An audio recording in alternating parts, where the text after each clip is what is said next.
I'm on vacation. Halo guys, perkenalkan nama saya Sheila Tiara Wahe dengan NIM 2014201118 kelas A3 Keperawatan semester 3 Universitas Pembangunan Indonesia Manado, Fakultas Keperawatan. Oke guys, di video kali ini saya akan menjelaskan mengenai inisiasi menyusui dini. Baik, yang pertama kita harus mengetahui definisi dari IMD. Inisiasi menyusui dini atau IMD adalah permulaan kegiatan menyusu dalam 1 jam pertama setelah bayi lahir. Inisiasi dini juga bisa diartikan sebagai cara bayi menyusu 1 jam pertama setelah lahir dengan usaha sendiri, dengan kata lain, menyusu bukan disusui. Cara bayi melakukan inisiasi menyusui dini ini dinamakan debris crawl atau merangkak mencari payudara. Baik, di sini kita akan mengetahui tentang prinsip inisiasi menyusui dini.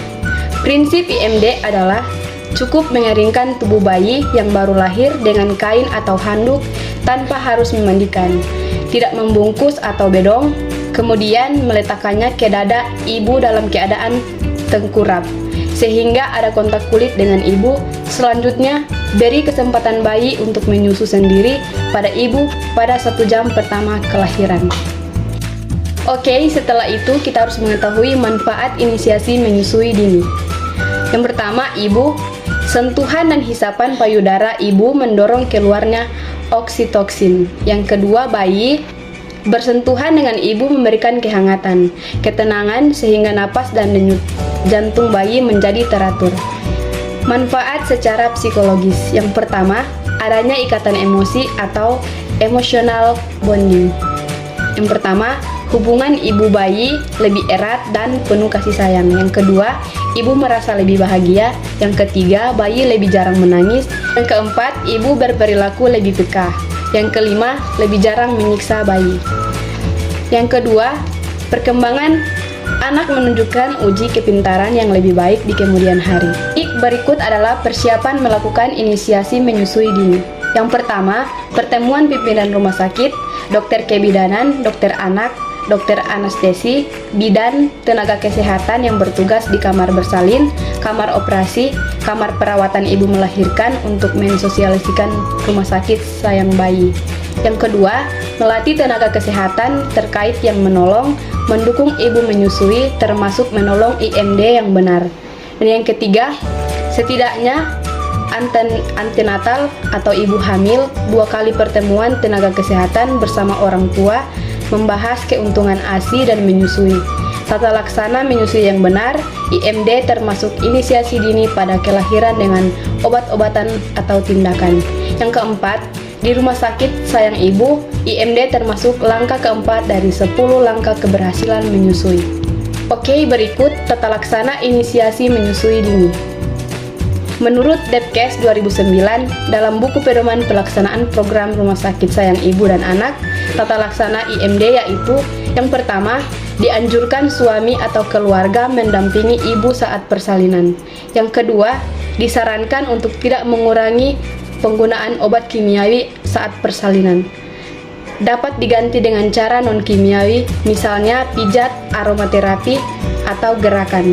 Yang ketiga, biarkan ibu menentukan cara melahirkan yang diinginkan, misalnya melahirkan normal, di dalam air, atau dengan jongkok.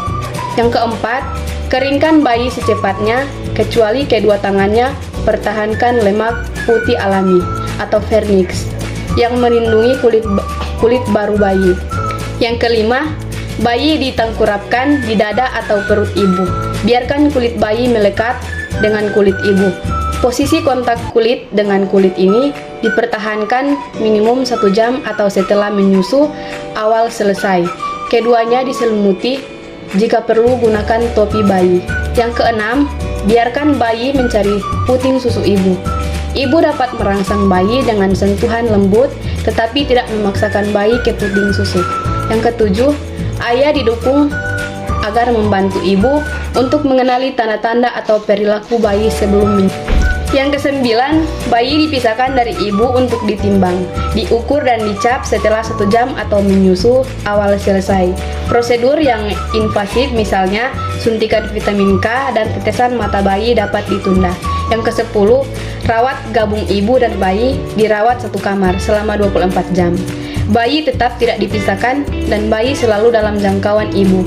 Pemberian minuman prelaktal atau cairan yang diberikan sebelum ASI keluar dihindarkan. Berikut adalah inisiasi menyusui dini yang kurang tepat. Pada umumnya, praktik IMD yang kurang tepat menurut Rusli 2008 adalah sebagai berikut. Yang pertama, begitu lahir, bayi diletakkan di perut ibu yang sudah dialasi kain kering. Yang kedua, bayi segera dikeringkan dengan kain kering, tali pusat dipotong, lalu diikat. Yang ketiga, karena takut kedinginan, bayi dibedong dengan selimut bayi. Yang keempat, dalam keadaan dibedong, bayi diletakkan di dada atau ibu tidak terjadi kontak dengan kulit ibu. Bayi dibiarkan di dada ibu atau bonding untuk beberapa lama, 10-15 menit, atau sampai tenaga kesehatan selesai menjahit perineum. Yang kelima, selanjutnya diangkat dan disusukan pada ibu dengan cara memasukkan puting susu ibu ke mulut bayi. Yang kelima, setelah itu, bayi dibawa ke kamar transisi atau kamar pemulihan untuk ditimbang, diukur, dicap, diazankan oleh ayah, diberi suntikan vitamin K, dan kadang diberi tetes mata. Kemudian, ada beberapa faktor yang mempengaruhi pelaksanaan IMD. Yang pertama, kesiapan fisik dan psikologi ibu. Yang kedua, tenaga atau pelayanan kesehatan. Yang ketiga, bayi akan kedinginan. Yang keempat, ibu kelelahan. Yang kelima, kurang dukungan suami dan keluarga. Yang keenam, kamar bersalin atau kamar operasi sibuk. Yang ketujuh, ibu harus dijahit. Yang kedelapan, bayi harus segera dibersihkan, dimandikan, ditimbang, dan diukur. Yang kesembilan, bayi kurang siaga.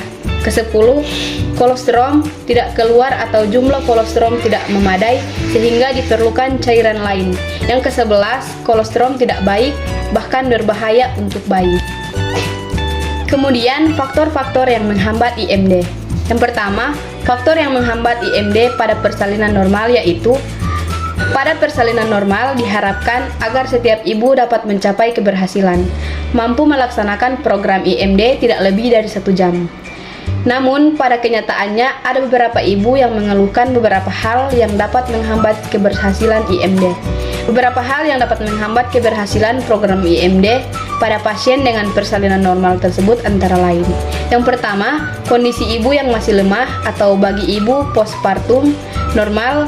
Dalam kondisi kelemahan ini, ibu tidak mampu untuk melakukan program IMD. Yang kedua, ibu lebih cenderung suka untuk beristirahat saja daripada harus kesulitan membantu membimbing anaknya untuk berhasil melakukan program IMD. Berikut tahapan perilaku bayi dalam IMD. Yang pertama, 30 menit pertama. Dalam 30 menit pertama merupakan stadium istirahat atau diam dalam keadaan siaga. Yang kedua, 30-40 menit. Pada masa ini, bayi mengeluarkan suara, gerakan mulut seperti mau minum, mencium, dan menjilat tangan. Bayi mencium dan merasakan cairan ketuban yang ada di tangannya.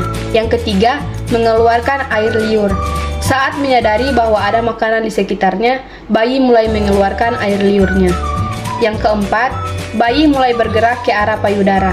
Yang kelima, menemukan, menjilat, mengulum puting, membuka mulut lebar, dan melekat dengan baik. Oke guys, sekian penjelasan mengenai materi ini. Di sini saya mengajak teman-teman untuk bergabung di Universitas Pembangunan Indonesia Manado, terlebih khusus di Fakultas Keperawatan, karena Fakultas Keperawatan sudah terakreditasi B. Untuk teman-teman yang belum mendaftarkan diri, segera mendaftarkan diri Anda di Universitas Pembangunan Indonesia Manado. Unfi hebat!